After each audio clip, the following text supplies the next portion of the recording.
Welcome to recipes in my way. இன்றைக்கி நம்ம அருமையான சுவையில் கிறிஸ்பியான சிக்கன் கபாப் தான் செய்ய போகிறோம்.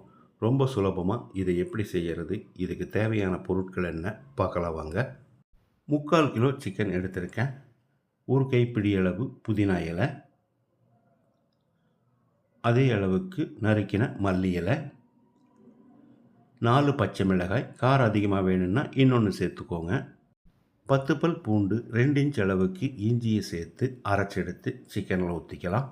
அரைக்கும்போது தேவைப்பட்டால் கொஞ்சமாக தண்ணி சேர்த்துக்கோங்க.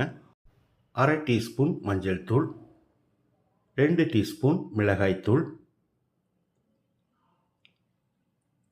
1/2 டீஸ்பூன் மல்லித்தூள், 1/2 டீஸ்பூன் சீரகத்தூள், 1 டீஸ்பூன் மிளகுத்தூள், 1 teaspoon garam masala,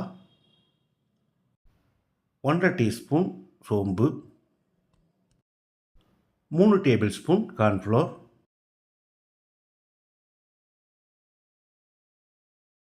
2 tablespoon maida, 2 teaspoon kasuri methi, 1/2 tablespoon soya sauce, 2 கொத்து கருவேப்பிலை. சின்ன சின்ன பூண்டுகளாக 20 பல் பூண்டு சேர்த்துக்கலாம். பெரிய பூண்டாக இருந்தால் நறுக்கி போட்டுக்கோங்க. 2 டீஸ்பூன் எண்ணெய் ஊற்றிக்கலாம்.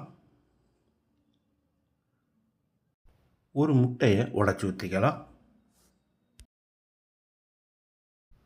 1 டேபிள் ஸ்பூன் எலுமிச்சம்பழ சாறு, 1 டேபிள் ஸ்பூன் தயிர்,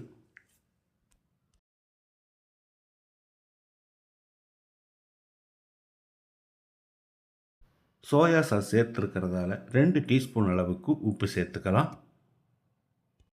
சிக்கனில் மசாலா பிடிக்கிற மாதிரி 1 நிமிஷம் நல்லா அழுத்தின மாதிரி கலந்து விடணும். குறைஞ்சபட்சம் 2 மணி நேரம் மேரினேட் ஆகட்டும். எந்த அளவுக்கு மேரினேட் ஆகிறதுக்கு விடுறோமோ அந்த அளவுக்கு சிக்கன் மிருதுவாக இருக்கும். 2 மணி நேரம் மேரினேட் ஆக விட்டுருந்தோம். இப்போ இதை எண்ணெயில் பொரிச்சு எடுத்துடலாம்.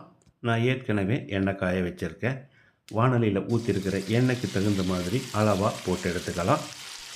ஸ்டவ் மிதமான தீயிலையே எரியட்டும். அதிகப்படியான தீயில எரிய விட்டோம்னா சீக்கிரமாக கருகிடும். எண்ணெய்க்கு தகுந்த மாதிரி போட்ட பிறகு ஒரு 2 நிமிஷம் வேகட்டும். 2 நிமிஷம் வெந்த பிறகு எல்லா பக்கமும் நல்லா வேகிற மாதிரி திருப்பி விடணும். இதே மாதிரி ஒரு 2-3 தரம் திருப்பி விடணும்.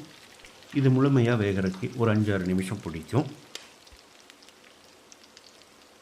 சிக்கன் வெந்த பிறகு எடுக்கிறதுக்கு முன்னாடி இந்த மாதிரி கொஞ்சம் கருவேப்பிலையை தூவி விட்டு பொரிஞ்ச பிறகு எடுத்துக்கலாம். பிரியாணி, புலாவ், ரசம் சாதம் எல்லாத்தோடையும் சாப்பிட்றதுக்கு இந்த சிக்கன் கபாப் ரொம்பவே பிரமாதமாக இருக்கும். மேல் பகுதியில் கிறிஸ்பியாகவும் உள்பகுதியில் மிருதுவாகவும் இருக்கக்கூடிய இந்த சிக்கன் கபாப்பை இதே மாதிரி இதே அளவுகளோடு நீங்கள் செய்து பாருங்கள். இந்த வீடியோ பிடிச்சிருந்தால் லைக் பண்ணுங்கள், கமெண்ட் பண்ணுங்கள், ஷேர் பண்ணுங்கள். சப்ஸ்கிரைப் பண்ணாதவங்க சப்ஸ்கிரைப் பண்ணுங்கள். மறக்காமல் பெல் பட்டனை கிளிக் பண்ணுங்கள்.